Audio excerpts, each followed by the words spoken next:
Donc, bonsoir à toutes. Ce soir, le cours de ce soir, c'est sur les préparatifs de Pessah. Petite introduction sur Pessah. On va parler ensuite de comment préparer la cuisine, comment les courses et parler un peu du CDR, un peu du calendrier particulier cette année, puisque cette année, la veille de Pessah, c'est un Shabbat, donc ça change pas mal de choses. Et ensuite, bien sûr, questions-réponses au niveau pratique, toutes vos questions. Vous avez par rapport aux produits à acheter, par rapport à la préparation des cuisines, etc. Donc, on sera là. Donc, tout d'abord, la première chose que je voudrais mentionner, c'est que ce cours donc, est dédié à la mémoire de Yosef Moshe Ben Michael. Ça fait déjà 1 an de sa disparition. Et donc, on dédie le cours. Voilà, donc on va faire ça à la mémoire de Yosef Moshe Ben Michael. Pessah marque bien sûr la sortie d'Égypte, il y a plus de 3300 ans. Ça marque aussi la naissance du peuple juif en tant que peuple, puisque on est rentré en Égypte, si on peut dire, comme une grande famille, mais en ce qui concerne le judaïsme ou l'adhérence du judaïsme, jusqu'à Pessah, jusqu'à la sortie d'Égypte, et en particulier le don de la Torah, c'était, disons, quelque chose d'individuel. Les gens qui adhéraient aux croyances du judaïsme faisaient partie du peuple juif, les gens qui ont décidé que ce n'était pas pour eux n'avaient pas vraiment cette même appartenance.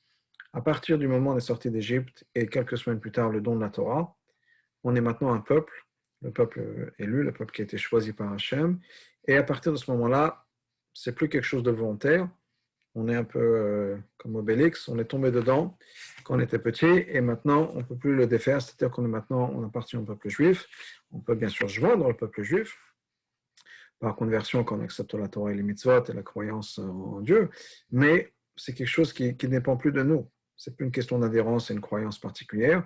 Hachem nous a choisis parce que nous sommes ce que nous sommes et il n'y a pas d'accomplissement. On peut être plus juif en faisant plus de mitzvot, on n'est pas moins juif quand on fait moins de mitzvot, on est juif. Alors maintenant, on peut vivre son judaïsme de manière différente. Comme un enfant et des parents, on n'est pas enfant parce qu'on se compare d'une certaine manière. Mais parce qu'on est enfant, on a certaines responsabilités par rapport à nos parents. Parce qu'on est parents, on a certaines responsabilités par rapport à nos enfants. Pas dans le sens inverse. Donc la même chose par rapport à nous, on est juifs. Hachem nous a choisis à partir du moment de la sortie d'Égypte. Et donc on a la responsabilité de faire la Torah et les mitzvot. Mais ce n'est pas parce qu'on fait ou qu'on ne fait pas qu'on est plus ou moins juif, plus ou moins connecté avec Hachem. Donc c'est la naissance. Pessah, c'est la naissance du peuple juif. Pessah, et on est donc des nouveau-nés. On est tout petits, on vient de naître. Et comme tout nouveau-né, il faut faire très attention à ce qu'on va nous donner, ce qu'on met dans son corps. Le moindre petit microbe peut avoir un impact profond, et donc on fait très attention au chametz, parce qu'on est encore tout jeune, et après, bien sûr, Pessah, on a incorporé ça, on a appris à gérer. Qu'est-ce qui se passe? Qu'est-ce que ça représente le chametz? Le chametz représente les choses qui gonflent, les choses qui... Vous voyez peut-être dans certains textes, on parle d'orgueil, mais en fait, c'est quoi le chametz? C'est notre ego, notre sens de soi-même. Et quand on est en naissant, on est en formation, si on peut dire, au début de Pessah, au début de notre histoire, parce que l'histoire continue à travers l'année, en début de notre histoire, il faut faire très attention à bien examiner et bien mettre de côté notre côté égocentrique, notre ego. Une fois qu'on a vécu Pessah, une fois qu'on a travaillé sur soi-même, on peut réintroduire son ego, qui est l'idée du conte du Homer, et à partir de la fête de Shavuot, la fête de Shavuot d'ailleurs, c'était une mitzvah d'amener du chametz au temple en tant que sacrifice. Il fallait amener des pains qui sont chametz. Toute l'année, les pains qu'on amenait au Beth Amikdash, c'était principalement de la matzah, dans le sens où ça ressemblait à du pain, mais ce n'était pas gonflé. Shavuot, il y avait une mitzvah d'amener des pains qui étaient chametz. Parce que notre ego, c'est-à-dire quoi? Notre sens d'identité, ce que je suis moi-même, mes qualités, mes défauts, mon moi. Il n'y a rien de mal à ça. Mais je ne peux pas commencer avec ça. La première étape, c'est comme les Juifs ont dit au moment du don de la Torah, Naaseh v'neshma. D'abord, on va faire, ensuite, on va comprendre. C'est-à-dire que quand on est enfant, puisqu'on est Pessah, ça marque la naissance, d'abord, on écoute. Et comme nos parents nous ont dit, quand tu grandiras, tu comprendras. Et la première chose à faire, c'est d'écouter, parce que papa et maman ont fait. Donc, on met de côté ses qualités personnelles, ses envies personnelles, pour écouter ce que Dieu nous demande, et ça, c'est Pessah. Une fois qu'on a grandi, qu'on a un peu plus de confiance, qu'on a un peu plus de discipline, on peut intégrer ses qualités personnelles, ses choix personnels, parce qu'on sait exactement comment les gérer. On n'a pas peur de partir dans la mauvaise direction. Donc Pessah, ça représente un peu ça. C'est le moment où il faut faire très attention à tout ce qui peut être élément étranger, tout ce qui peut être dangereux entre notre ego. Il faut qu'on nous apprenne bien la discipline, on ne peut pas en faire qu'à notre tête, et c'est la recherche du Hametz. Une fois qu'on a fait ce travail de base, après on peut réintroduire mes idées, mes pensées, parce que les bases sont saines. Donc on fait très attention. On a vu malheureusement que le virus, un tout petit truc qu'on ne peut pas voir, eh ben, on y fait très attention. La même chose au niveau de Pessah. Donc l'année dernière, Pessah, je ne sais pas si vous vous rappelez, certains lavaient toutes les épiceries quand on allait faire les courses, on lavait toutes les cannes, toutes les boîtes de conserve, et les bouteilles, et on essuyait tout, etc., avec des gants, etc. Ben, on fait tout ça la même chose pendant Pessah. On recherche toutes les petites graines de Hametz et qu'on essaie d'éliminer tout ça. Alors c'est quoi le Hametz? Le Hametz, c'est d'abord tout ce qui est basé sur les 5 céréales dont la Torah nous parle. Le blé, l'orge, l'avoine, qu'est-ce qu'on a d'autre? On a le spelt, l'épeautre et le sarrasin. Donc ça, ce sont les choses avec le rye, pardon. Donc ça, ce sont les choses avec lesquelles on peut faire du pain, on fait du pain d'ailleurs. Donc ces 5 céréales-là, pas les branches même ou pas les graines même, encore que maintenant qu'on les achète, elles ont déjà été travaillées, rincées, lavées, etc. Donc une fois que c'est rentré en contact avec de l'eau, on a peur que ça gonfle. Mais à la base, donc, c'est tout ce qui est basé sur ces 5 céréales et auquel on n'a pas à surveiller que ça ne devienne pas hametz, que ça ne gonfle pas. Ça peut gonfler quand c'est en contact avec de l'eau. Donc la farine qu'on achète de nos jours dans les supermarchés, elle a déjà été lavée, les grains de blé ont été lavés, donc c'est rentré en contact avec de l'eau. Ensuite, la farine a été blanchie. Donc, ça passe un processus. On ne peut pas faire ces matzot, ces chouessois à la maison avec la farine qu'on va acheter dans le magasin, parce que la farine est déjà hametz. Donc, on a besoin de faire en sorte tout ce qui peut contenir du blé, ou de l'épeautre, ou bien de l'orge, etc., avec lesquels on fait des matzot maintenant. Il faut que ce soit surveillé depuis la moisson. On appelle ça shmura, la matzah shmura, c'est la matzah. On a surveillé les grains depuis la moisson pour être bien sûr qu'ils ne rentreront pas en contact avec de l'eau. Ensuite, on va faire de la matzah. Donc, dans nos listes des courses, tout ce qui est basé à base de ces graines-là, donc il y a tout ce qui est en anglais, c'est le wheat, tout ce qui est le blé, barley, c'est l'orge, rice, on fait de rye bread, on fait le pain de campagne avec ça. Ensuite, il y a les autres, les céréales, l'avoine. Donc, tout ça, c'est des choses qu'on ne peut pas utiliser pendant Pessah. Entre autres, à part bien sûr les pains, les gâteaux, les pâtes, etc., il y a presque toutes les bières qui sont chametz, presque tous les whisky, enfin, whisky normalement, puisque c'est fait à partir de blé, d'orge des fois. Tout ça, c'est chametz automatiquement et par définition. Ensuite, on a ce qu'on appelle les kitniot, ce sont les graines. Et là, il y a une différence entre les Ashkénazes et les Séfarades. Les Ashkénazes ont la coutume, depuis à peu près 1000 ans, de ne pas manger tout ce qui est graines. Par graines, c'est-à-dire les choses qu'on plante et qu'on mange la même graine. Comme par exemple le riz. On plante un grain de riz, on mange le riz. À l'opposé, par exemple, de la tomate, on plante une graine de tomate, mais ce qui sort, ce n'est pas juste des graines de tomate. C'est une tomate, il y a un fruit qui s'est construit autour de cette graine-là. Donc ça, c'est un fruit ou des légumes. Mais quand on mange les graines même, comme le riz, comme les pois chiches, comme les petits pois, ce qu'on plante, c'est ce qu'on mange. Dans ce cas-là, ça fait partie des choses qu'on appelle les kitniot. Et comme je disais, les Ashkenazim, depuis à peu près 1000 ans, ont la coutume de ne pas manger ça. Les Séfaradim mangent. Le blé, ça dépend des coutumes chez les Séfarades. Il y a des endroits, des régions où on mangeait le blé, il y a des régions où on ne mangeait pas le blé. Mais sinon, maïs, petits pois, pois chiches, autre chose comme ça, ou les graines qu'on mange, les séfarades ont la coutume de manger ça pendant Pessah. Donc ça, c'est au niveau des courses. Tout ce qui est fruits et légumes frais, il n'y a pas de problème d'acheter pendant Pessah ou avant Pessah. Les œufs, on peut les acheter avant Pessah. Bien sûr, tout ce qui est produits laitiers, viande et poissons doit être kasher, bien sûr, ça c'est évident, et aussi kasher le Pessah, parce que des fois dans les fermes, il y a du blé, il y a de la paille avec laquelle on nourrit les animaux et tout un tas de sortes de choses, donc il faut faire attention. Donc les produits laitiers doivent être kasher et kasher le Pessah. La viande est généralement kasher le Pessah, mais il y a un signe, c'est marqué aussi sur le truc. Et les poissons. Alors les poissons, j'en profite pour parler des poissons. Quand on achète du poisson, s'il est sous emballage avec un signe de cache-route, le OU, le OK, etc., il n'y a pas de souci. Pour Pessah, il faut que ce soit préparé pour le Pessah. Mais si vous achetez du poisson frais, il faut absolument acheter le poisson, et ça c'est pour toute l'année, avec un peu de peau sur le poisson pour qu'on puisse voir s'il y a des écailles. Parce que pour qu'un poisson soit cachère, il faut qu'il ait des écailles et des nageoires. On sait qu'à partir du moment où un poisson a des écailles, il a automatiquement des nageoires. Donc on n'a pas besoin de voir les nageoires, mais on a besoin de voir un peu de peau avec des écailles. Donc quand on achète un filet de poisson, vous allez chez le poissonnier ou au supermarché, on peut acheter des poissons dans les étalages des magasins, mais il faut qu'on achète du poisson avec la peau, ou en tout cas un petit peu de peau, pour qu'on puisse voir s'il y a des écailles ou pas. On peut faire une exception pour le saumon, parce qu'il n'y a pas de poisson pas cachère qui a cette couleur rosée, orange du saumon. Donc il n'y a que des poissons cachères qui ont cette couleur-là.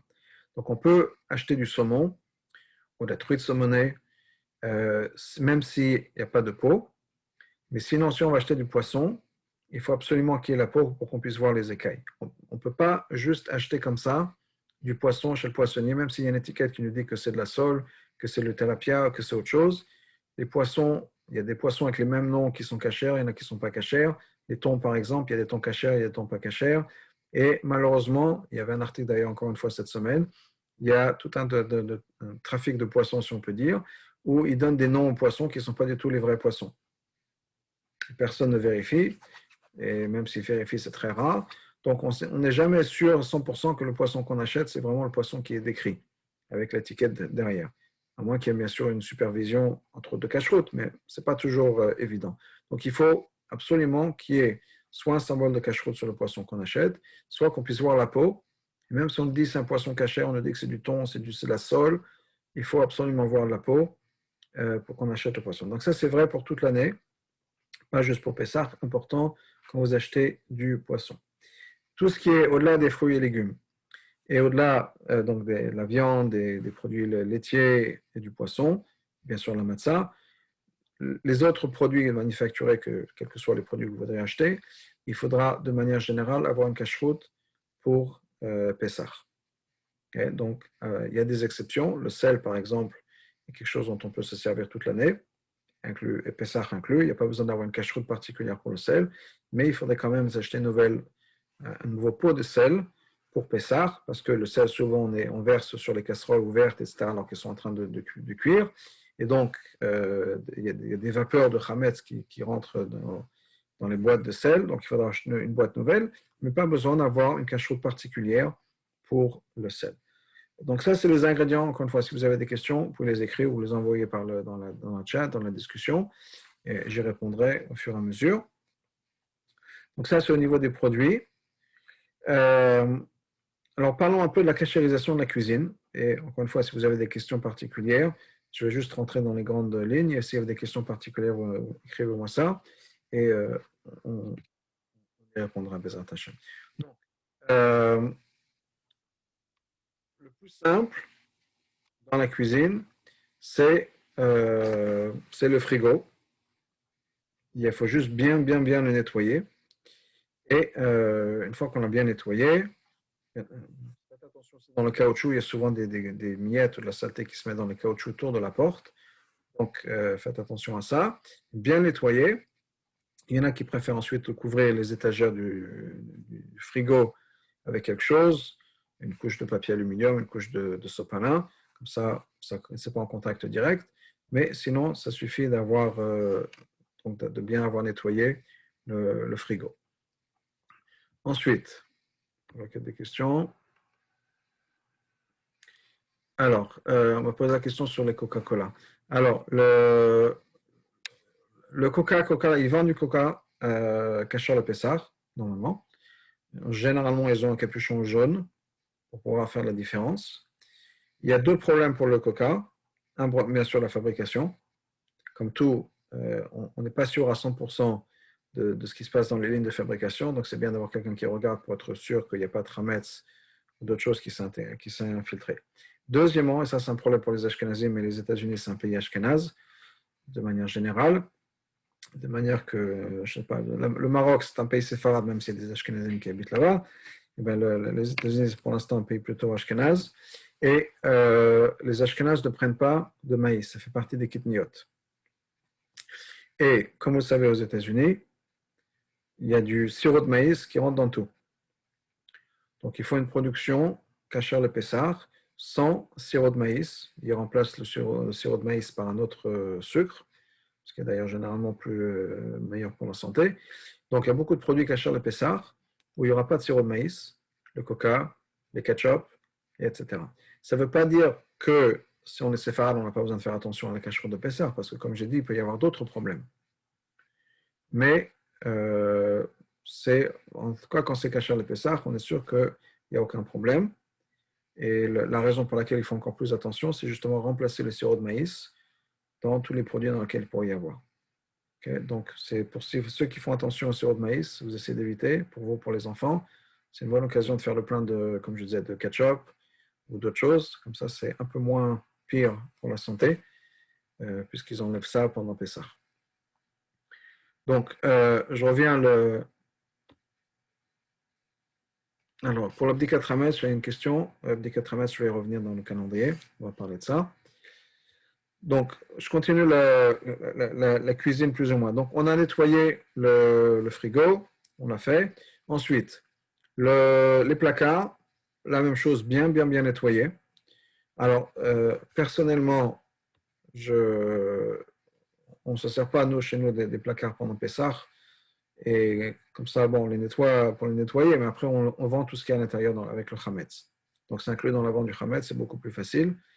Il n'y a pas de raison de ne pas vendre plein de choses pendant Pessah, même si, bien sûr, Pessah, c'est l'occasion de faire le nettoyage de printemps. Et que s'il n'y avait pas Pessah, peut-être qu'on ne ferait jamais le nettoyage de printemps, donc on en profite pour faire la maison en profondeur, mais ce n'est pas nécessairement lié au Hametz, c'est juste l'opportunité de le faire. Donc, en tout cas, il n'y a pas de raison de plein de choses qui peuvent être vendues avec le Hametz, comme plein de placards, etc.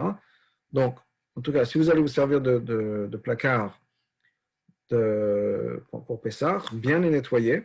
Bien sûr, c'est un endroit où il y a du Hametz. Tout ce qui pourrait être Hametz là doit être mis de côté. Par exemple, si vous vous servez d'un placard de la vaisselle, mettez la vaisselle de côté. Il ne faut pas avoir la vaisselle de Pessah et de Hametz en même temps. Si c'est le placard où vous gardez les épices et machin et tout ça, enlevez-les, bien nettoyés, mettez-les de côté, vous les vendez avec le Hametz et on achètera des nouvelles boîtes d'épices pour Pessah et on les mettra. Donc bien nettoyés, mais encore une fois, il n'y a pas besoin de plus que ça, que juste que ce soit tout bien propre et tout bien nettoyé. Si vous voulez couvrir les étagères avec, encore une fois, du sopalin, du papier aluminium, de contact paper, il n'y a aucun souci avec ça, c'est très bien, mais ce n'est pas absolument nécessaire. Ensuite, on va passer au comptoir et à l'évier. Mais avant de passer au comptoir et à l'évier, on va commencer par la cuisinière. Parce que pour cachériser le comptoir et les éviers, il faudra de l'eau chaude. Et pour pouvoir chauffer l'eau, il faudra avoir déjà une cuisinière ou une bouilloire électrique qui soit pour Pessah. Donc, on va commencer par la cuisinière de Pessah. Le plus simple, alors le four. Le plus simple, c'est le four est à pyrolyse. Ça évite beaucoup de problèmes, des complications. Vous mettez la pyrolyse et ça brûle tout ce qui est à l'intérieur et c'est parfait. Si vous avez une cuisinière à gaz, vous pouvez aussi, pendant que vous faites le four, faites la pyrolyse, prenez les grilles qui sont sur le gaz, vous les mettez dans le four et le four les cachérise comme ça, et comme ça, il n'y a pas de problème. Si vous n'avez pas de pyrolyse pour le four, il faudrait passer le four au chalumeau, et là, ça devient compliqué. Il faut avoir un bon chalumeau pour bien brûler. Ce n'est pas juste un truc dont on se sert pour la crème brûlée. C'est vraiment un truc beaucoup plus consistant que ça, pour bien tout brûler, ou bien vous pouvez engager, il y a des gens qui font ça de manière professionnelle. Mais le plus simple, c'est si vous avez une pyrolyse. Ensuite, pour le haut de la cuisinière, là on cuit, d'abord il faut que tout soit bien propre, bien nettoyé. Si vous avez des trucs pour récupérer les saletés qui tombent autour des feux, les enlever, les nettoyer, etc. Je vais commencer avec le gaz. On parle ensuite des trucs électriques et en verre. En commençant par le gaz. Mettons donc bien nettoyé. partout, partout, partout, que tout soit propre à 100%.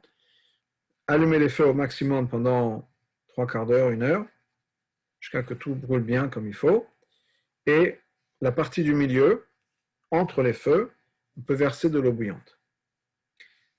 Je vais revenir à l'eau bouillante dans le sens où il faut avoir déjà quelque chose de Pessah. Donc, je continue la cuisinière. Une fois qu'on a fait ça avec la cuisinière à gaz, la cuisinière à gaz est prête pour Pessah. Si c'est électrique, il y en a celle avec on voit encore les résistances. Les résistances sont à l'extérieur.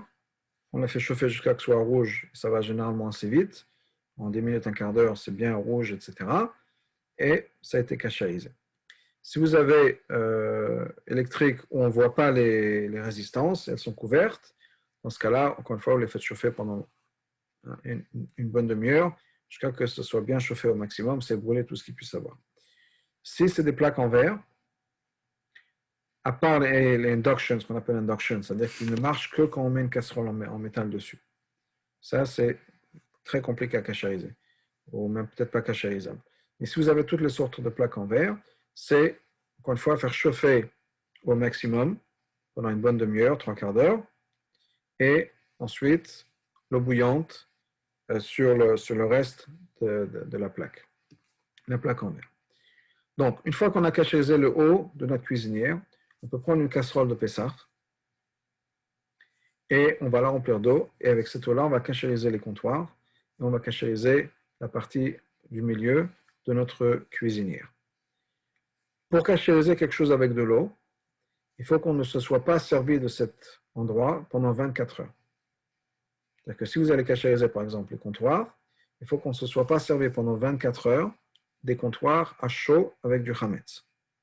Donc, entre autres, plat de pâtes, bien dans l'évier, ça va être la même chose.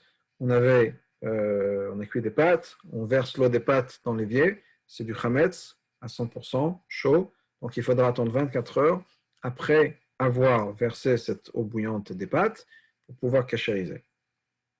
Donc on a attendu les 24 heures, on peut prendre une bouilloire cachère de Pessah, on peut prendre une casserole de Pessah qu'on aura fait chauffer et on verse de l'eau. Alors, la première étape, je pense que ce serait un l'évier. Si l'évier est en inox, il n'y a aucun problème pour cachériser. Si l'évier est en pierre, on peut cachériser sans problème. Et donc, on cachérise tout ça, inclut le robinet inclus. Donc, on inclut le robinet et on a cachérisé notre évier. On peut faire ça en 2 temps, ou 3 temps s'il y a besoin. Il n'y a pas de souci. Ensuite, la même chose pour les comptoirs. Si les comptoirs sont en pierre, les comptoirs sont en bois, les comptoirs sont pierre, donc c'est le marbre, la même chose, eau bouillante, et on peut faire ça encore une fois en plusieurs fois. Une fois qu'on a mis ça, le mieux c'est quand même pendant Pessah d'essayer d'éviter de mettre des choses à chaud directement sur les comptoirs, de se servir d'une serviette, de se servir d'un sous de plat ou quelque chose comme ça. Mais une fois qu'on a cachérisé, on est bon pour les comptoirs.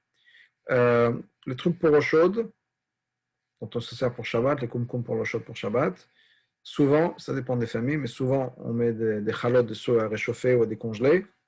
Si vous faites ça, il faudra avoir une spéciale pour Pessah. On ne peut pas se servir de la même. Si vous ne le faites jamais, alors c'est bien de verser de l'eau chaude là où il y a le robinet qui sort, là ça rentre en contact avec la tasse. Et sinon, on peut garder, s'il n'y a jamais de contact avec le chametz, on peut garder la même pour Pessah. La plata, bien nettoyée, la plata de Shabbat électrique, bien nettoyée, et ensuite on peut verser l'eau bouillante dessus, et vous êtes bon. Si vous voulez être encore plus strict, mettez de l'aluminium, on appelle ça dessus, et vous êtes bon. Toaster oven, impossible de cachériser, il faudrait les passer au chalumeau, ça va complètement les détruire, donc on met de côté. Si vous avez besoin de faire de toast pendant Pessah, ben il faudra acheter un autre toaster oven. Quoi d'autre? Est-ce qu'il y a des gens ici qui se servent de couverts, des mêmes couverts ou des mêmes assiettes? Ou bien vous avez des choses différentes? Petite question. Est-ce qu'on a besoin de parler de la cachérisation de la vaisselle? Non. Ok. Bon, c'est bien. Donc, je vais sauter ça. S'il y a besoin, je reviendrai. Mais bon, ça rentre dans tous les détails. En tout cas, juste pour au niveau facile, tout ce qui est métal d'une pièce, alors je parle de la vaisselle dans des couverts. Les couverts qui sont d'une pièce de métal, on peut les cachériser dans l'eau bouillante. La même chose, pas sans être servi pendant 24 heures. Ensuite, cachérisons dans l'eau bouillante. Tout ce qui a une manche en plastique, en bois, etc., on ne peut pas cachériser parce qu'il y a toujours des petites miettes ou des choses de la nourriture qui se glissent entre le manche et le métal. On ne cachérise pas. Poêle à frire, cachérise pas. Il faudra les passer au chalumeau, ça va les détruire. Donc, on ne cachérise pas les poêles à frire. Casserole, les casseroles, casseroles en métal, pas en Tefal, on peut les cachériser eau bouillante. S'il y a des gens qui cachérisent des casseroles, dites-moi, envoyez-moi un message dans le chat et on rentrera dans les détails de ça. Si vous avez des casseroles pour Pessah, c'est encore mieux. Et comme ça, on pourra avancer. Verre de Shabbat, le verre de Kiddush, en argent, disons, on peut cachériser à l'eau bouillante et il n'y a pas de souci avec à ce niveau-là. Faut cuisiner un barbecue, il faut le passer au chalumeau qui soit vraiment propre à 100%. C'est compliqué, mais c'est faisable. Le micro-ondes, si vous utilisez le micro-ondes, les choses sont pas couvertes nécessairement. La nourriture que vous mettez dans le micro-ondes, elle est ouverte, c'est-à-dire que ça peut éclabousser dans le micro-ondes. C'est mieux de ne pas utiliser pendant Pessah. Si on a vraiment besoin du micro-ondes, dans ce cas-là, ce qu'il faut faire, c'est bien nettoyer, qu'il soit propre à 100%. Et ensuite, on va mettre une assiette ou quelque chose de caché le Pessah rempli d'eau avec un peu de savon, un peu de détergent, et on fait remplir le micro-ondes, on fait chauffer cette eau-là jusqu'à ce que le micro-ondes soit rempli de vapeur. Et ensuite, pendant Pessah, qu'on mettra des aliments dans le micro-ondes pendant Pessah, il faudra absolument qu'ils soient couverts. Tout ce qui est mixeur, blender, robot ménager, il faudra démonter tous les morceaux. Le métal, on peut s'en servir à l'eau bouillante, cachériser à l'eau bouillante. Si c'est du verre, on peut laver à l'eau froide. Et les lames, on doit leur faire un gala, c'est-à-dire, encore une fois, les mettre dans l'eau bouillante. Pas verser de l'eau bouillante dessus, mais les mettre dans une casserole avec de l'eau bouillante à ce moment-là. Nappe ou serviette en tissu, machine à laver. Les ouvre-bouteilles, les ouvre-boîtes, on peut juste avoir les mêmes que toute l'année. Il faut bien les rincer, qu'ils soient propres. Sinon, il n'y a pas de souci. Passoire, il en faudrait une pour Pessah. Qu'est-ce qu'il pourrait y avoir d'autre? Poubelle, bien la laver, qu'elle soit propre. Tout ce qui est en terre cuite n'est pas cachérisable. Donc, si vous avez des plats pour le four en terre cuite, impossible de les mettre, de les cachériser. Donc, je reviens en arrière. Tout ce qui est, donc, il y a 3 méthodes de cachérisation. Une, c'est le chalumeau au feu. On se servira de ça pour le four. La pyrolyse peut remplacer ça. Si vous avez un barbecue, on fera ça aussi. On fait tout brûler, si on peut dire. Ensuite, on a mettre dans l'eau bouillante. Ce sera fait pour tout ce qui est en contact avec l'eau bouillante même. C'est-à-dire, quand les lames, on parlait des couverts qui sont faits en métal. Ensuite, les lames des mixeurs, on les mettra dans l'eau bouillante. Et tout ce qu'on a peur qu'il y ait éclaboussage, les comptoirs, l'évier, le milieu de la cuisinière, on versera de l'eau bouillante dessus. Même chose pour la plata, on a peur de l'éclaboussage, donc on versera de l'eau bouillante dessus. Est-ce qu'il y a une question sur ça, quelque chose qui n'a pas été couvert? Des instruments, des appareils électroménagers dont on les vous servir? Si vous posez la question, si vous marquez ça dans le chat.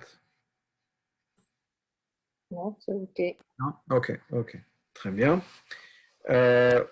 Table. Si vous servez toujours du nappe toute l'année et que pendant Pessah, vous servez du nappe aussi, il n'y a pas de souci. On peut se servir de couvrir, bien nettoyer. Si c'est une table en bois ou en plastique ou en verre, on peut mettre de l'eau bouillante. Attention que le verre soit un verre qui puisse tenir l'eau bouillante. Dans ce cas-là, on peut passer à l'eau bouillante et vous pouvez manger directement. Ok, on va poser la question de plata de Shabbat. Plata de Shabbat, c'est encore une fois bien nettoyé, qu'elle soit propre, et ensuite verser de l'eau bouillante dessus. Quand je parle de verser de l'eau bouillante, c'est-à-dire je viens de sortir cette casserole directement du feu. Ce n'est pas 10 minutes plus tard, cette casserole est vraiment à peine sortie du feu et je verse de l'eau bouillante dessus. Bien sûr, je fais attention que pour la plata, l'eau bouillante ne rentre pas dans les résistances électriques. On va faire attention à ça. Et donc, c'est ça qu'il faut faire. Ou bien, si c'est une bouilloire, dès que je l'enlève du feu, enfin du feu, la partie électrique, ou si c'est une bouilloire sur le feu, je verse tout de suite de l'eau bouillante. Là, les blenders en verre, donc les blenders, les mixeurs, si j'ai bien compris la question, le verre, encore une fois, il faudra bien les laver et verser de l'eau bouillante. Si on s'en sert à chaud, verser de l'eau bouillante dessus. Si on s'en sert à froid, uniquement à froid, on peut bien le laver à l'eau froide et s'en servir après. Si je n'ai pas bien compris la question, vous me direz. Donc ça, c'était pour les mixeurs en verre. Là, j'ai répondu. La bouilloire. Alors, la bouilloire même, s'il n'y a jamais de hametz dedans, bien la nettoyer.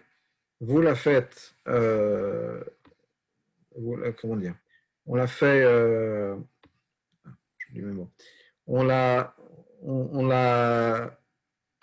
nettoie et juste m'embêter, je regarde ça un instant. Ok, donc on la lave, on la rince à l'eau froide, si ça ne servait que pour de l'eau. Juste bien la laver, eau froide, et c'est bon. Ok. Si elle a servi à d'autres choses, à part de l'eau, ce qui est rarement le cas, mais ça peut être le cas, parce qu'on a bien la nettoyer. Bien la nettoyer, ça va inclure éliminer les dépôts calcaires qui sont là, remplir de l'eau chaude jusqu'au maximum, et ensuite verser de l'eau chaude jusqu'à ce que ça déborde. C'est qu'en fait, couvrir la bouilloire d'eau chaude de l'intérieur et de l'extérieur. Ça, c'est encore une fois si on s'est servi de la bouilloire pour autre chose. Si vous n'avez fait que chauffer de l'eau dedans, il faut juste qu'elle soit propre et c'est bon. Donc ça, c'est pour la bouilloire. Comment résoudre les problèmes de plaques cuisson induction à Yom Tov? Je n'ai pas de réponse. Il y a peut-être une solution technique. S'il y en a une, je ne la connais pas. Je vais chercher. Et Bezat Hashem, je partagerai le message. Je vais juste écrire une petite note. Plaque à induction. Yom Tov, je ne sais pas quoi faire. Le problème de ces plaques, c'est que quand on met une casserole, ça se met en marche. Quand on enlève, ça s'éteint. Et bien sûr, on ne peut pas faire ça. Alors, Shabbat, c'est sûr clairement interdit. Yom Tov aussi. Je n'ai pas la solution. Je vais essayer de regarder ça et de revenir vers vous. Voilà. Donc, encore une fois, si vous avez d'autres questions sur l'électroménager, dans la cuisine, ou la salle à manger, dites-moi, ou certains, pas juste l'électroménager, certains, je sais pas, plateaux ou autres, dites-moi. Alors, le lave-vaisselle, question importante. Le lave-vaisselle, bien nettoyé. Un point important et un élément important à nettoyer dans le lave-vaisselle, c'est les filtres qui ont, là où il y a l'eau qui sort. Et il y a toujours, comme dans l'évier d'ailleurs, il y a toujours des résidus de nourriture qui se bloquent là-bas. C'est fait pour d'ailleurs. Donc, il faut bien nettoyer ça, qu'il n'y ait plus d'aliments qui restent, donc que ce soit propre. Généralement, le lave-vaisselle, il est propre. C'est le but du jeu. Mais il y a quand même ces filtres-là où il y a de la nourriture qui reste, donc bien la nettoyer, bien que ce soit propre à 100%. Si on n'arrive du pas à nettoyer à 100%, on peut toujours asperger ça comment ça s'appelle, de savon, d'autres choses qui va détruire le goût de la nourriture, de javel, de savon, un truc comme ça. Et ensuite, on fait tourner le lave-vaisselle à vide avec du savon. Donc, un lave-vaisselle, on le fait tourner au maximum, c'est-à-dire au maximum, je veux dire le cycle le plus long et le plus chaud, puisqu'il y a différents cycles. Donc, bien le nettoyer. Et ensuite, une fois qu'on a fait ça, c'est bon.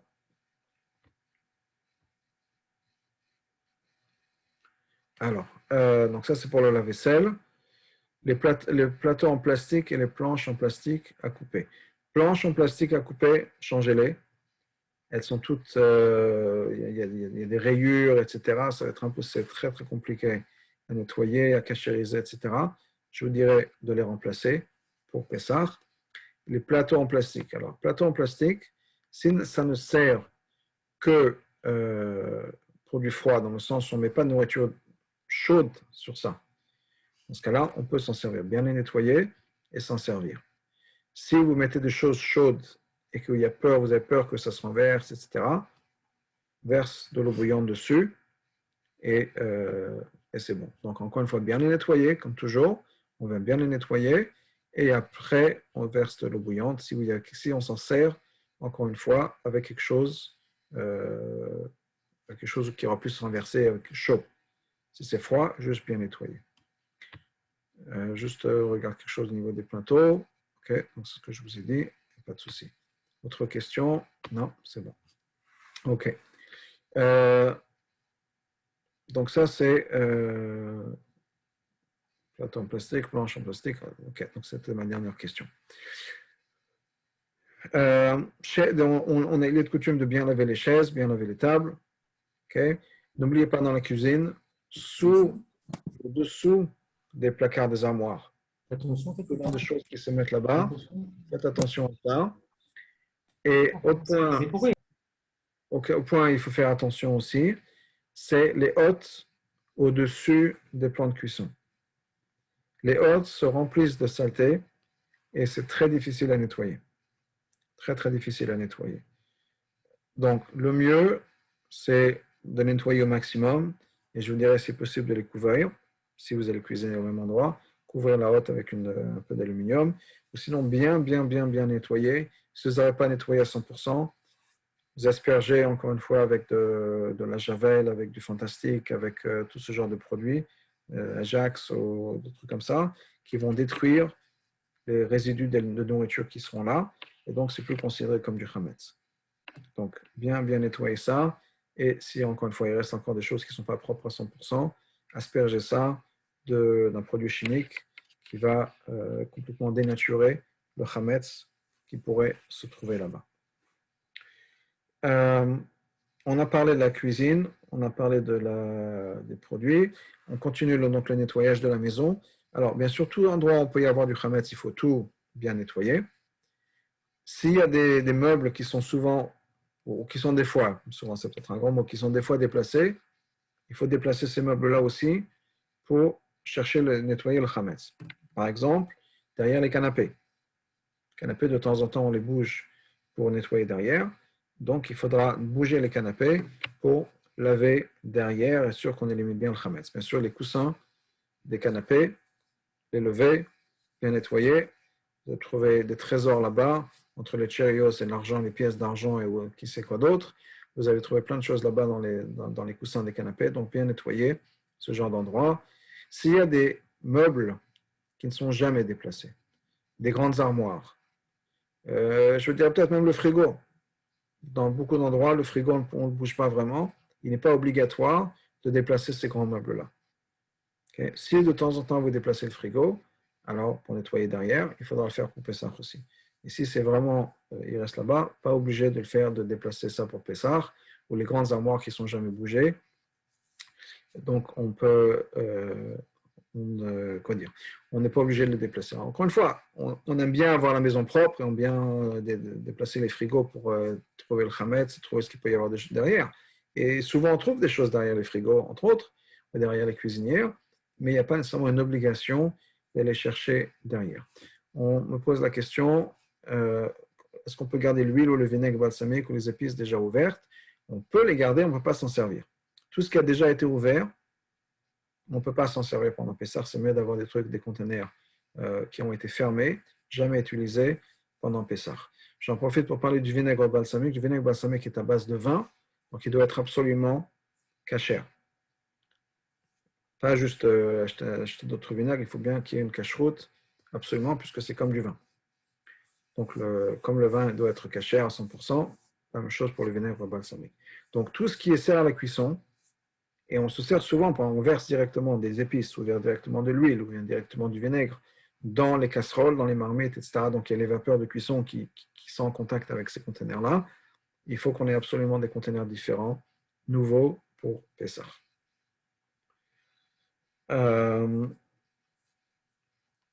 Je reviens donc au nettoyage. On avait vu les meubles, les poches, surtout les poches des enfants, les cartables, les sacs à main, tout ce genre de choses où il y a souvent du chametz. Alors là où les enfants sont, bien sûr, il y a toujours du chametz. Il faut faire très attention. Ils cachent des gâteaux, ils cachent des trucs. Donc il faut faire bien attention à ça, à toutes les poches.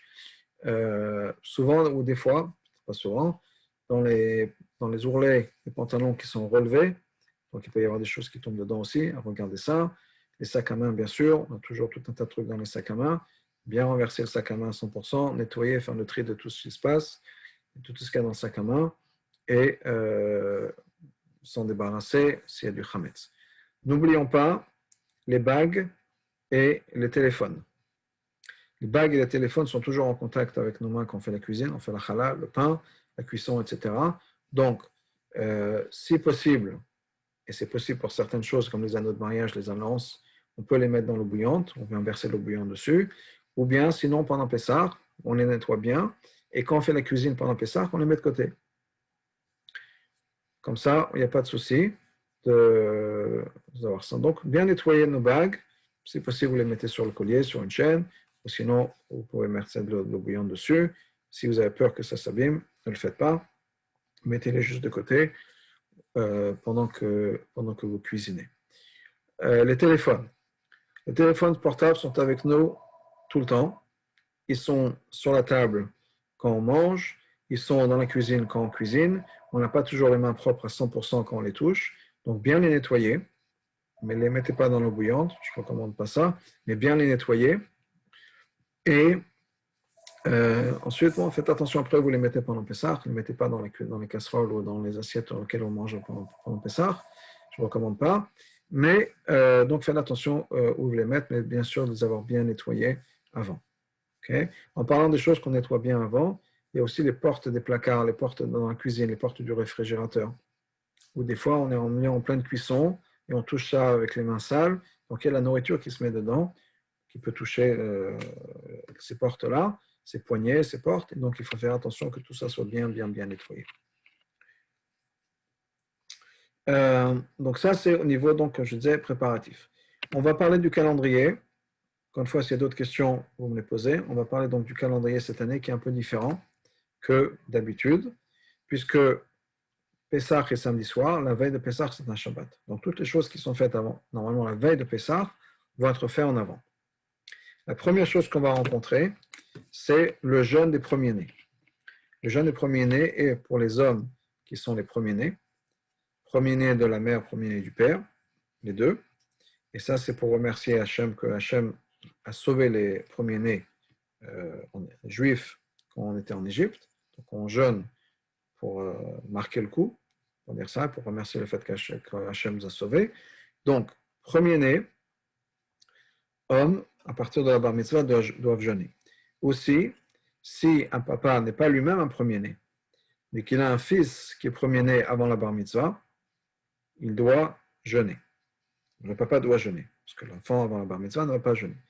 Il est de coutume d'écouter un sioum, c'est-à-dire la conclusion d'une étude qui est faite à la synagogue. Et comme ça, il y a un petit repas qui suit derrière. Enfin, un petit repas, c'est un grand mot, repas, mais quelques petits cookies.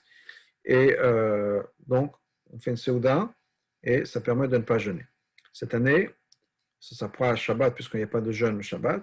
Ce ne sera pas vendredi, parce qu'on ne fait pas un jeûne le vendredi normalement. Et donc, ce sera repoussé à jeudi. Donc, jeudi matin, les messieurs qui ont besoin de jeûner, soit parce qu'eux-mêmes sont premiers-nés, soit parce qu'ils ont un fils qui n'est pas encore bar mitzvah, qui est premier-né, doivent aller à la synagogue pour écouter un siyum, écouter donc une conclusion d'une étude, participer à la séouda pour ne pas avoir à jeûner. Jeudi soir, on fera la vérification du chametz.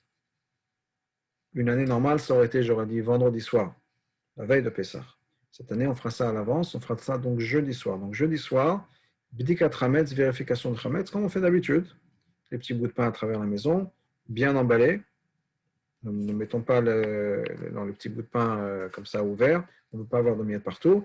Et étant donné qu'il faut les brûler le lendemain, il faut les emballer dans quelque chose qui va brûler. Donc, pas les emballer non plus dans du papier aluminium. On les emballe dans du papier, dans des serviettes en papier, dans des mouchoirs en papier. Et on les met à travers la maison. Si c'est un enfant qui les met à travers la maison, n'oubliez pas qu'il y a un adulte derrière pour vérifier où il met ses bouts de pain. On ne peut pas les perdre. Donc, soit vous prenez une photo des bouts de pain, soit de l'endroit où ils ont été mis, soit vous vous rappelez. Mais c'est important qu'il y ait un adulte derrière qui suive. On ne peut pas perdre un bout de pain, après ça crée des complications. Donc, jeudi soir, vérification du chametz. Normalement, la vérification du chametz, la maison est propre. Ce n'est pas le moment où on commence à faire le nettoyage de Pessah. Seulement, on va s'assurer que tout ce qui a été fait est tout bien préparé, propre, nickel, etc. On va juste passer derrière pour vérifier qu'il n'y a plus de Hametz qui reste quelque part. Donc, ce n'est pas juste une vérification symbolique, c'est une vraie vérification. On fait le tour de la maison, vraiment, pour vérifier qu'on n'a plus de Hametz à la maison. On va bien regarder derrière les rideaux, sous les lits, à travers entre les coussins des canapés, et il y a du Hametz nulle part. Et on aura donc, à part ça, donc les 10 petits morceaux de Hametz qu'on ensuite mettra de côté pour aller brûler vendredi matin. Après la vérification du Hametz, donc avec la bougie, comme on fait d'habitude, on dira le premier Kol Chamira. Kol Chamira, c'est une formule en araméen qui est marquée dans le livre de prières, qui est marquée dans l'Agada, où on déclare que tout le Hametz qu'on n'a pas vu, qu'on ne connaît pas, est annulé comme la poussière de la terre. Il n'est plus à nous, on n'en veut pas, c'est fini, ça ne vaut rien du tout. Comme ça, on n'est pas responsable de ce Hametz-là. N'oubliez pas aussi d'avoir vendu votre Hametz le soir de Bdikat Hametz, un peu la dernière minute. La dernière minute, ce sera vendredi matin. Mais n'oubliez pas de le faire. Vous pouvez le faire à l'avance. C'est-à-dire, quand on va chez le rabbin et qu'on vend notre Hametz, ou qu'on va vendre le Hametz par un site internet comme le nôtre, ce n'est pas que vous vendez vos Hametz tout de suite. C'est une permission au rabbin de vendre le Hametz pour vous. Donc, vous lui donnez le pouvoir de vendre le Hametz. Donc, vous pouvez faire ça aujourd'hui. Et le rabbin arrive la veille de Pessah, vendra votre Hametz pour vous, parce que vous lui avez donné la permission. Donc, ce n'est pas que si vous vendez le Hametz aujourd'hui, le Hametz ne vous appartient plus, vous n'avez plus rien à manger pendant 10 jours qui suivent. C'est juste la permission que le moment venu, le rabbin vendra le Hametz pour vous. Donc, ne laissez pas ça pour la dernière minute, en ayant peur que si vous vendez le Hametz, ce n'est plus à vous. Non, la vente sera effective vendredi. D'ailleurs, plutôt Shabbat, à ce niveau-là. C'est à ce moment-là que le non-juif prendra vraiment possession du Hametz. Et donc, vous donnez juste la permission au rabbin de faire ça, d'agir comme votre agent pour vendre le Hametz. Donc, ne laissez pas ça à la dernière minute. Mais il faudra faire ça, et on met ça de côté. On a vendu, et tout un tas de choses qui sont mises de côté avec le Hametz. Encore une fois, il n'y a pas de raison de se casser la tête avec tout un tas de choses. Si vous pensez que vous n'allez pas vous servir de certaines pièces ou de certains placards, vous pouvez les inclure dans la vente du Hametz, il n'y a pas de souci. Je voudrais rajouter aussi un point important, en parlant du nettoyage, en parlant de la vente du Hametz. Les aspirateurs sont compliqués à nettoyer pour Pessah. Si vous voulez bien garder le même aspirateur, il faut bien le nettoyer. Si vous avez un aspirateur avec encore les sacs, changez de sac, bien sûr. Le sac d'avant, il y a certainement du Hametz dedans, donc changez le sac. Si vous avez un aspirateur sans sac, de nouveau, alors bien qu'il soit bien propre.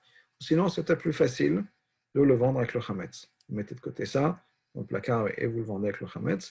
La même chose au niveau des balais, c'est bien d'avoir que le faire en sorte que le balai soit propre, qu'il n'y a pas de Hametz là. Alors,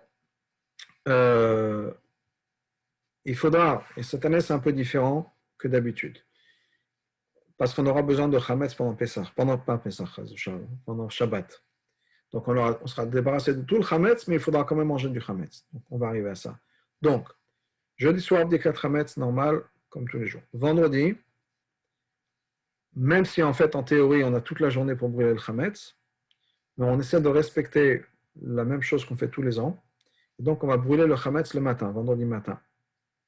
Okay, on a à peu près, il faut regarder les horaires, dans plusieurs communautés, il y a des endroits, des centres, des endroits où on peut brûler le Hametz, des synagogues ou des fois la ville. Miami Beach, la ville organise ça, ils envoient les pompiers et tout un tas de trucs. Bon, mais on peut aller brûler le Hametz. Donc on fait ça le matin, donc vendredi matin, on aura brûlé le Hametz. Normalement, chaque année, il y a une phrase, encore une fois, Kol Chamira, où on déclare que tout le Hametz qu'on connaît et qu'on ne connaît pas est annulé. Cette année, on ne la fera pas au moment de brûler le Hametz. On fera ça après, pendant Shabbat. Donc vendredi, on aura brûlé le Hametz.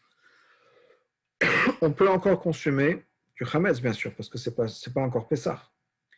Mais faites très attention de ne pas mettre des miettes partout et de faire en sorte que toute la maison reste propre, la vaisselle de Pessah ne rentre pas en contact avec du Hametz, etc. N'oubliez pas non plus, on parlait tout à l'heure du ménage, n'oubliez pas la voiture et les poches dans la voiture, où il faut bien vérifier le chametz. Tout endroit, il faut réfléchir, tout endroit, il pourrait y avoir du chametz, donc on nettoie tout ça. Donc, on a cherché le chametz jeudi soir, on va le brûler vendredi matin. On gardera du chametz, c'est-à-dire du pain, pour faire le motzi vendredi soir et pour faire le motzi Shabbat matin. Donc, il faudra du pain. On ne peut pas manger de matzah la veille de Pessah, donc on ne peut pas faire le motzi sur la matzah. Il faudra absolument faire motzi sur du pain, en faisant très, très attention que le pain ne soit pas en contact, ne rentre pas en contact avec la vaisselle de Pessah. Donc, il faudra faire attention. Et qu'on n'ait pas des miettes un peu partout. Maintenant, si on n'a pas de pain, si on ne peut pas brûler le chametz pour une raison ou autre, on me pose la question, est-ce qu'on peut mettre ça à la poubelle? On peut mettre ça à la poubelle si on est dans un immeuble et que la poubelle ne reste pas chez nous. Donc on met ça dans la chute du vide d'ordures, on peut se débarrasser de ça comme ça. On peut aussi, si on habite dans un pavillon, on peut mettre le chametz à l'extérieur de sa maison, sur la rue, comme ça, c'est plus chez nous. On peut faire ça aussi. Dans un sac, on met ça dans la rue, ou bien on peut jeter ça dans une poubelle publique. Dans la rue, il y a des poubelles, on peut mettre le chametz comme ça, si on ne peut pas brûler le chametz. Et c'est ce qu'il faudra faire s'il y a d'ailleurs du pain qui va rester pendant Shabbat. Donc, si on est dans un immeuble, dans le vide d'ordures, on peut mettre ça, ou bien sinon, sur ce qu'on appelle ici en anglais le swell, c'est-à-dire pas la partie qui m'appartient de la pelouse ou de ma propriété, mais l'autre partie de l'autre côté du trottoir, du côté rue, on peut mettre ça aussi là-bas, le chametz qui nous reste, ou bien dans une poubelle dans la rue. On peut faire ça aussi, pour se débarrasser du chametz. Donc, il faudra calculer pour vendredi soir et pour Shabbat matin. D'abord, il va falloir 2 pains pour faire le motzi. Mais ensuite, s'il y a plusieurs personnes qui vont manger, il faut que chacun ait assez de pain pour avoir mangé. Donc, il faudra à peu près 100 grammes de pain, un peu moins, pas 100 grammes, un peu moins que 100 grammes de pain, mais 30 grammes de pain par personne à peu près. Donc, on veut qu'il y ait assez de pain, mais pas trop, parce qu'après, on sera coincé avec. Bien calculer combien de pain vous avez besoin. Le mieux, c'est bien sûr de manger le pain à l'extérieur, pas à la table dans la salle à manger autour et pour Pessah. Si vous avez un balcon, peut-être manger à l'extérieur, dans le jardin, si vous avez une maison. Comme ça, il n'y a pas de souci de contact entre le chametz et la vaisselle de Pessah. C'est l'idéal. Après avoir fait, donc on va faire le kiddush vendredi soir, allumage des bougies normales, kiddush normal. Le motzi, vous mangez le pain de côté, en fonction de la manière dont votre maison est arrangée, l'appartement est arrangé. Une fois qu'on a fini avec le pain, on se rince les mains, on se rince la bouche, et on passe à table, qui sera un repas kasher le Pessah. Parce qu'on a déjà la cuisine de Pessah, tout le Pessah. Shabbat matin, il faudra qu'on ait fini de manger le chametz avant 11h21. Donc, calculez 11h20. Il faudrait qu'on ait fini avec le chametz. Donc, toutes les synagogues vont avoir des offices qui sont plus tôt que d'habitude, pour qu'on puisse rentrer à la maison, faire le kiddush, encore une fois le motzi avec du pain, et avoir fini le pain avec les mêmes précautions qu'on aura pris la veille. Faites attention quand pas le pain qui rentre en contact avec la vaisselle de Pessah. Faites attention qu'il n'y ait pas de miettes partout. Donc, sur le balcon, dans le jardin. Et donc, on mangera le pain qu'on a besoin de manger. Une fois qu'on a fini, on se rince les mains, on se rince la bouche. Et on continue ce repas de Pessah. Donc, avant 11h20, il faudra qu'on ait fini de manger le chametz. On a encore jusqu'à midi 23 pour être propriétaire du chametz. Ça veut dire que pendant cette heure-là, on peut balayer les miettes qu'il y a. Si c'est sur le balcon, peut-être balayer vers l'extérieur. Ou bien si vous les ramassez, vous les mettez dans les toilettes ou vous en débarrassez d'une autre manière. Si vous êtes dans un immeuble, vous les mettez dans le vide d'ordures. Mais il faut se débarrasser de tout ce qui reste de chametz. Si vous servez de serviette en papier pour vous essuyer la bouche après le pain, tout ce qui pourrait être en contact avec le chametz, il faut s'en débarrasser avant midi 23. À partir de midi 23, c'est comme veille de Pessah normal, on n'a plus le droit d'avoir du chametz. Donc tout ce qui doit être mis de côté dans les placards, vendu, on le met dans les placards. Tout ce qui reste des miettes de pain ou autre chose, on s'en débarrasse dans les toilettes, on les met dans les toilettes ou dans le vide d'ordures. En tout cas, il faut qu'on s'en débarrasse de tout ça avant midi 23. Ensuite, c'est donc l'après-midi, veille de Pessah, on ne mange pas la matzah la veille de Pessah jusqu'au Seder. Donc, faites attention à ça. Et donc, c'est Shabbat après-midi normal. Profitez du fait que c'est Shabbat, c'est plus la course. Le repas de Yom Tov est préparé. Le repas de Shabbat, c'est prêt. On ne peut plus faire le ménage. C'est la bonne occasion pour se reposer, d'être frais et dispo pour le Seder. Un point important, puisque la veille de Pessah, c'est Shabbat, n'oubliez pas, tous les préparatifs du Seder doivent être faits vendredi. Plus, c'est Yom Tov. Donc, il faudra non seulement avoir fait les préparatifs du Seder, mais il faudra aussi s'assurer que vous avez de quoi allumer les bougies de Yom Tov à la fin de Shabbat, vers samedi soir. On attendra la fin de Shabbat pour allumer les bougies de Yom Tov. Avant d'allumer les bougies de Yom Tov, mesdames, on dira Baruch Hamavdil Ben Kodesh le Kodesh. D'habitude, on dit Ben Kodesh le Chol, qui Chol, c'est les jours de semaine, mais là, c'est un Yom Tov. Donc, ce sera Ben Kodesh le Kodesh. Donc, on fera ça. Et ensuite, on allumera les bougies de Yom Tov à partir d'une flamme existante. Les brachot sont Shechianu et Shel Yom Tov. Et ensuite, il faudra aussi avoir une flamme existante pour allumer les bougies dimanche soir. Parce qu'on ne peut pas allumer les bougies de Yom Tov à partir d'une flamme qu'on va créer. Il faut que ce soit une flamme qui soit derrière. Donc, prévoyez une bougie, une veilleuse qui va vous durer 3 jours. Et ensuite, tout ce qu'on a besoin de préparer pour le Seder. L'os qui doit être rôti, les œufs durs, tout ce qui a besoin d'être cuit, préparé de ça, tout ça doit être fait à l'avance. On me demande quand est-ce qu'on fait la prière de la vente du pain. J'ai oublié de le mentionner. Donc, avant midi 23, on fera cette prière de Kol Chamira, le deuxième Kol Chamira, qui dit qu'on annule tout le Chametz qu'on connaît, le Chametz qu'on ne connaît pas, tout le Chametz, qu'on sache ou qu'on ne sache pas, il est annulé, c'est comme la poussière de la terre. Ça, ce sera fait avant midi 23. En ce qui concerne la vente du Chametz même, comme je vous l'ai dit, faites-la le plus tôt possible. Passez par les sites, notre site en tout, frenchrabat.com ou autre, et là-bas, vous avez accès à la vente du Chametz. Et pour la prière, ce sera fait donc Shabbat midi, avant midi 23.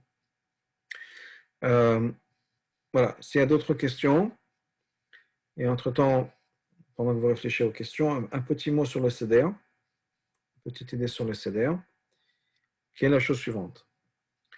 Le Seder, d'abord, c'est une mitzvah de la Torah. C'est aussi une mitzvah de manger de la matzah le soir du Seder. Et c'est vrai pour les hommes comme pour les femmes. Il y a plusieurs mitzvot le soir du Seder, qui est de prendre entre autres les 4 verres de vin ou de jus de raisin. C'est une mitzvah pour les hommes et pour les femmes. Pour les hommes, il faudra les boire accoudés du côté gauche. Et c'est une mitzvah aussi de manger de la matzah pour les hommes et pour les femmes. Au moins une demi, si c'est les matzot shmurot faites à la main, au moins une demi-matzah par personne pour le Seder. Donc, ceux qui ont leur plateau du Seder, ils vont manger un peu plus en général. Même les femmes, à travers le Seder, c'est mieux d'avoir en une fois, d'avoir mangé au moins à peu près donc un tiers de matzah, de ces matzot rondes faites à la main. Pourquoi les matzot rondes faites à la main? Il y a plusieurs symboliques, mais un point important au niveau de la halakha, c'est que la matzah, c'est une mitzvah, comme je disais, le soir du Seder. Quand on fabrique quelque chose pour une mitzvah, il faut avoir en tête qu'on le fait pour une mitzvah. Aucune machine n'est capable d'avoir en tête qu'elle prépare la matzah pour une mitzvah. Donc il faut que la matzah soit faite à la main. Pour que la personne qui la fasse ait en tête de faire cette matzah, de préparer cette matzah pour la mitzvah. Comme quand on fait les tefilines sont faits à la main. Ce n'est pas une machine qui fabrique les tefilines, parce qu'il faut avoir entre autres l'intention de créer les tefilines pour la mitzvah des tefilines. Donc la même chose pour la matzah. Donc ça va être fait à la main. Et ronde, parce que ronde, ça représente tellement de choses. Ça représente bien sûr l'infini, le cycle de la vie. Donc elles sont rondes aussi, ces matzot-là. Donc, important d'avoir des matzot faites à la main, au moins pour le Seder, parce que c'est une mitzvah. Donc c'est une mitzvah de boire les 4 verres de vin, c'est une mitzvah de manger la matzah, c'est une mitzvah de manger les herbes amères le soir du Seder aussi. Et le Seder, c'est l'histoire du peuple juif. Et c'est ce qu'on va raconter le soir à nos enfants. C'est une mitzvah de participer, de raconter ça à nos enfants. On partage avec eux notre histoire. Et beaucoup, et moi inclus pendant de longues années, on se rêve d'un Seder idéal où tous nos enfants vont s'asseoir, écouter, on va avoir des discussions intellectuelles sur le sens de l'histoire du peuple juif et la direction, notre relation avec Dieu, etc. Et souvent, c'est plutôt, on essaie de nettoyer les verres de vin et les verres de jus de raisin qui sont renversés, les enfants qui pleurent, qui sont fatigués. Ce n'est pas toujours le seder idéal qu'on pourrait s'imaginer. Des fois, on est frustré. Le seder idéal, c'est justement quand les enfants participent. Même si ça veut dire renverser du jus de raisin, même si ça veut dire être fatigué, ça veut dire je ne veux pas dire manishtana, je ne veux pas faire un manishtana, ça fait partie de l'expérience. Et ce n'est pas moins idéal qu'un seder où il y a des grandes discussions philosophiques. L'essentiel et ce qui est important, c'est que les enfants participent, qu'ils soient là. Nous, en tant qu'adultes, on a besoin de faire en sorte que ce soit le plus agréable possible pour eux d'être là. Donc si ça veut dire raconter des choses, faire ça de manière intéressante, il y a des gens, des amis à moi qui ont des espèces de marionnettes, qui font l'histoire de la sortie d'Égypte, c'est super, ou bien ils ont des petits trucs en plastique, des jouets en plastique, des grenouilles en plastique pour montrer les grenouilles. Ceux qui ont la coutume de faire être molle avec le plateau, ou bien on fait comme si on sortait d'Égypte, tout ça c'est fait pour que nos enfants soient là et une expérience qui reste avec eux. Et c'est important pour nous de faire en sorte que les enfants soient à la table du Seder et qu'ils restent. Ça ne veut pas dire qu'il est important qu'ils soient à la table du Seder dans le sens où on les force et on les punit. Ce que je veux dire, c'est que le fait qu'ils soient là, ça suffit. Même s'ils sont là et on renverse du vin, on renverse du jus de raisin et on pleure, il y a la matzah qui est cassée et on a une espèce de matzah qui trempe par terre, dans des miettes de matzah qui sont en train de tremper dans le jus de raisin sous la table. C'est peut-être pas agréable, mais c'est pas grave. Ce qui est important, c'est qu'on ait cette participation, que tout le monde soit là. Et encore une fois, d'une manière positive. Donc le Seder, c'est raconter, c'est vivre l'expérience du peuple juif. Et c'est une expérience qui continue. Pessah, c'est le début, ce n'est pas une fin. Pessah, c'est le moment où on est sorti d'Égypte, mais c'est comme je disais tout à l'heure, c'est le début, c'est la naissance du peuple juif. Donc c'est un début. Et l'histoire continue jusqu'au jour d'aujourd'hui.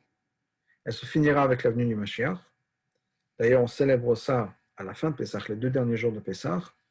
C'est les moments où on célèbre la fin de cette histoire, la venue du Mashiach. Pour l'instant, on n'est pas encore là. Pour l'instant, c'est, comment dire ici, a work in progress. On continue à avancer. Donc l'histoire de Pessah, et c'est le message qu'on partage avec nos enfants aussi, ça a commencé Pessah. Ça a commencé à partir de la sortie d'Égypte. C'est là où Dieu nous a donné une mission. Et la mission, c'est quoi? La mission, c'est d'être conscient de ce qui est autour de nous, d'être conscient de la présence de Dieu autour de nous, et de faire en sorte que même si on est en exil, même s'il fait nuit, même si on est dans l'obscurité, dans le noir, on amène un peu de lumière. C'est l'histoire, entre autres, ces 4 sages qui étaient en train de parler de la sortie d'Égypte toute la nuit, et leurs élèves sont venus leur disant, le matin s'est levé. Grâce à votre étude, grâce à votre participation, on a amené un peu de lumière dans notre obscurité. Donc, c'est le message du peuple juif, c'est la mission du peuple juif qui a commencé à ce moment-là, ce n'est que le début. Et on a des hauts et des bas, et on est parti d'Israël parce que Dieu voulait qu'on enseigne, qu'on passe ce message, qu'on partage ce message avec le monde entier. On soit juste resté dans une petite région dans le Moyen-Orient avec notre message à nous, mais qu'au contraire, on fasse passer le message à travers le monde entier. Qu'on a besoin de faire en sorte, notre travail à nous, c'est de rajouter un peu de lumière, de faire des bonnes actions autour de nous pour ramener la lumière et pour révéler Dieu là où on est. Et là où on est, c'est chacun dans sa vie. Ce n'est pas juste les rabbins, c'est les rabbins et dans leur travail à eux, et c'est les gens qui sont, je ne sais pas, coachs de gymnastique dans leur travail à eux, et c'est les gens qui sont comptables dans leur travail à eux, et c'est les gens qui sont femmes de ménage dans leur travail à elles, ou eux. Chacun là où on est. On a toute la même mission, de faire en sorte que on révèle Dieu, révéler le bien autour de nous, d'aider les gens, de faire des mitzvot. C'est ça notre mission, et ça c'est que commence à Pessah, et c'est ça le message qu'on veut faire passer à nos enfants pendant Pessah. C'est pour ça qu'on a besoin que les enfants posent des questions, de les impliquer, parce qu'on veut qu'ils posent des questions. Poser des questions, c'est une bonne chose. Même si nous, en tant que parents, on n'a pas toujours la réponse, c'est pas grave. Ce qui est important, c'est de dire que nos enfants s'intéressent. Et quelle est la preuve qu'ils s'intéressent, qu'ils posent des questions? Monsieur, j'ai un juif fameux en Amérique, j'ai oublié son nom, qui disait que quand il a grandi, quand il rentrait de l'école, sa maman lui disait « Est-ce que tu as posé une bonne question aujourd'hui à l'école ?» c'est important de poser des questions. Et les questions qu'on se pose sont des questions qui sont importantes. Donc, on veut que les enfants posent des questions parce que c'est une preuve qu'ils s'intéressent. On fait tout pour qu'ils s'intéressent et, encore une fois, qu'ils aient une expérience positive et qu'il y ait une expérience qui va passer par la Torah et le mitzvah. C'est notre tradition. C'est ce qui nous a gardé après 3000 ans. Ce n'est pas la nourriture, ce n'est pas la langue, ce n'est pas la terre d'Israël qui nous a gardé en tant que peuple juif. C'est notre tradition, c'est la Torah et le mitzvah. Et c'est ce qu'on veut partager avec nos enfants aussi. On veut que tous nos enfants soient là. Quelle que soit la qualité de notre enfant, tous les 4 enfants, 4 sortes d'enfants sont tous à la table du Seder. C'est important de partager ça avec nos enfants, de façon qu'ils participent. Chacun à sa manière. Dans les 4 fils, il y a un qui est un chacham, qui est sage, et un autre qui est un rachat, qui est un impie. C'est pas grave. Il est à la table, il a sa place à la table du Seder. Donc c'est ça vraiment un des messages qu'on veut faire passer à nos enfants. Et donc c'est le message de la sortie d'Égypte, le début d'une libération, et c'est une libération qui a un but, une libération qui a un message. C'est pas juste on est libre de faire ce qu'on veut, on est libre au contraire avec une responsabilité. C'est une responsabilité, c'est une liberté avec une responsabilité. On est libre, comme les parents sont libres, quand les enfants pensent que les parents, ils peuvent faire ce qu'ils veulent. On sait très bien en tant que parents, c'est pas si simple que ça. C'est une responsabilité de faire ce qu'on veut. On est responsable de nos enfants. Comme un professeur dans la classe, les enfants disent oui, les élèves, oui, le prof, il peut faire ce qu'il veut ou ce qu'elle veut. Non. On a l'impression comme ça. On a cette liberté, mais cette liberté, c'est une responsabilité. Donc, à nous, en tant que parents, de penser à cette responsabilité et de faire en sorte qu'on puisse transmettre cette tradition à nos enfants. Et on va faire en sorte que nos enfants soient à la table du Seder. On m'a posé la question pour Motzi, est-ce qu'on peut remplacer la challah par une pita pour le Shabbat? Oui, il n'y a pas de souci, on peut prendre la pita. La pita, c'est très bien, il y a beaucoup moins de miettes. Donc, il n'y a aucun problème, on peut faire Motzi, Shabbat sur la pita vendredi soir, Shabbat matin. Sur la pita, il n'y a pas de problème. Voilà. S'il y a des questions sur quoi que ce soit pendant Pessah, encore une fois, les courses, le nettoyage, le Seder, coutume du Seder, n'hésitez pas. OK. Non. Alors, on va conclure ça. Et quoi qu'il arrive, je fais passer donc je mets mon email au cas où, mon téléphone, s'il y a des gens qui l'ont pas. Mais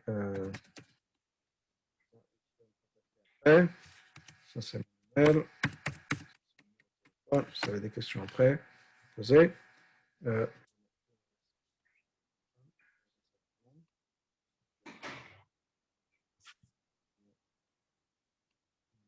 Je vais. Bon. Et voilà, donc Chag Sameach. Encore une fois, n'oubliez pas la vente. Merci beaucoup. N'oubliez pas de vendre la vente du Hametz, de vous occuper de ça. C'est sur le site aussi. Il y a des emails qui sont partis, je crois, sur le groupe féminin. Et encore une fois, toutes les questions, n'hésitez pas. Et ça, c'est la question. Donc, voilà. Bonne soirée et bonne fête de Pessah à tous et à toutes. Merci. Bonne soirée à tous et à toutes. Chag Sameach. Bonne fête.